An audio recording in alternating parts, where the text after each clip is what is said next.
Hello, class. My name is Daniela, and I perform my research topic this semester on the effects that anxiety and depression have on college students' self-perception of their own academic success. The purpose of this study-driven research project is to determine if a relationship exists between college students who report mental health illnesses of anxiety and depression during their college years and their self-perceived academic performance. Furthermore, the correlation between the academic performance of students who report one or both of these mental health problems and have sought or are actively seeking treatment will be examined. When I was brainstorming ideas for research, I thought, okay, well, what affects me and what has affected my friends, family, and fellow students? What do I want to further investigate that can possibly explain some of the experiences I have had or that people around me have experienced? Anxiety and depression is an area that hits close to me and has affected people close to me in relation to continuing their college education or affecting their college education at some point. As you can see from the statistics presented here, anxiety and depression affect many college students. So researching this topic became very interesting to me. You can see that 30% of college students reported being so depressed that it was difficult for them to function, and that in 2011, the AADAA, which is the Anxiety and Depression Association of America, found that more than 62% of students who withdrew from their college classes did so because of an anxiety disorder. So it does affect a good deal of people. In order to research this topic, I designed these research questions. The first question was designed to establish how anxious and depressed students perceive their own academic success. And after much revision, I decided to ask students to rate themselves rather than collecting hard data such as GPAs or test scores, because I feel as though these students tend to judge themselves harsher, and that's also where a problem resides.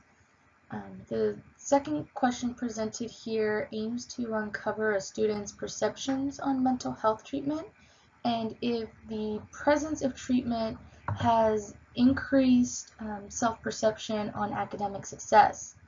Through the literature review and my own observed experiences, people tend to have a negative attitude towards mental health treatment, and this question aims to determine if treatment has helped the student's thoughts and self-perception.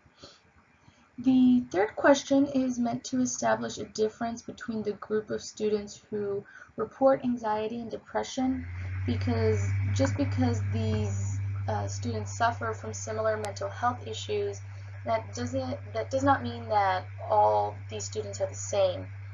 Some students who may report anxiety and or depression, but they may not feel as though that has hindered their academic performance.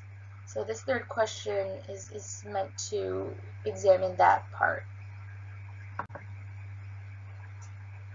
Through my literature review, I discovered some interesting statistics and correlations that have previously been established, similar to the ones presented on this slide.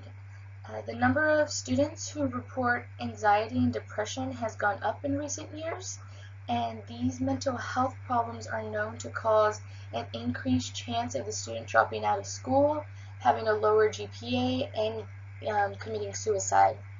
As well, some research has shown that the number of students who take advantage of their campus's mental health services has increased.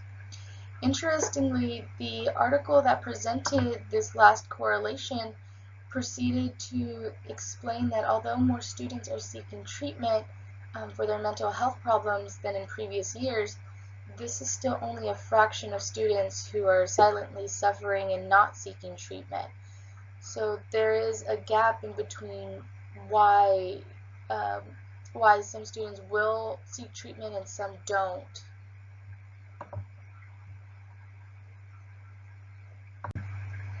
I created, with a lot of help from Dr. McLeod, a 12-question, 7-point Likert scale survey to collect data for this research. Previous research on this topic utilized longitudinal studies, but I concluded that a one-time testing, which included a wide age range of participants, would produce better results in this case because it would provide a screenshot of students' perceptions on their current academic progression and success. I provided my research model here so you can see that I was investigating how depression, anxiety, and or treatment and support contribute to academic achievement perceptions. I also included 3 of the 12 questions that I used on my survey so you could better understand what kind of information I was looking to gather. Those are right there on the left side of the screen. I am interested in getting students' feedback on how they believe they are performing. This information could then be cross-referenced with the other responses to determine how the students who also report anxiety and depression feel about their academic progression, and if it differs from the students who don't report anxiety or depression. I provided one of the depression variable questions here and did not include an anxiety variable question, but I would like to note that I asked the same 3 questions for anxiety as I did for depression.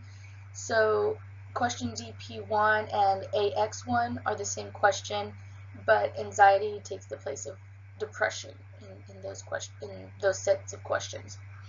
I did this because it is important to note that anxiety and depression are separate issues, and although it is common to experience both together, they are not necessarily always bundled together all the time.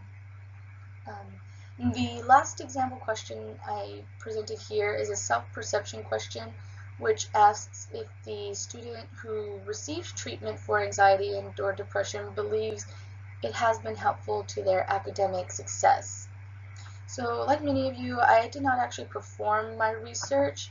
However, I did learn a lot about the effects that anxiety and depression have on college students, and I am still interested in how students' self-perceptions are altered in the presence of these mental health problems, and if the students who receive treatment find it beneficial.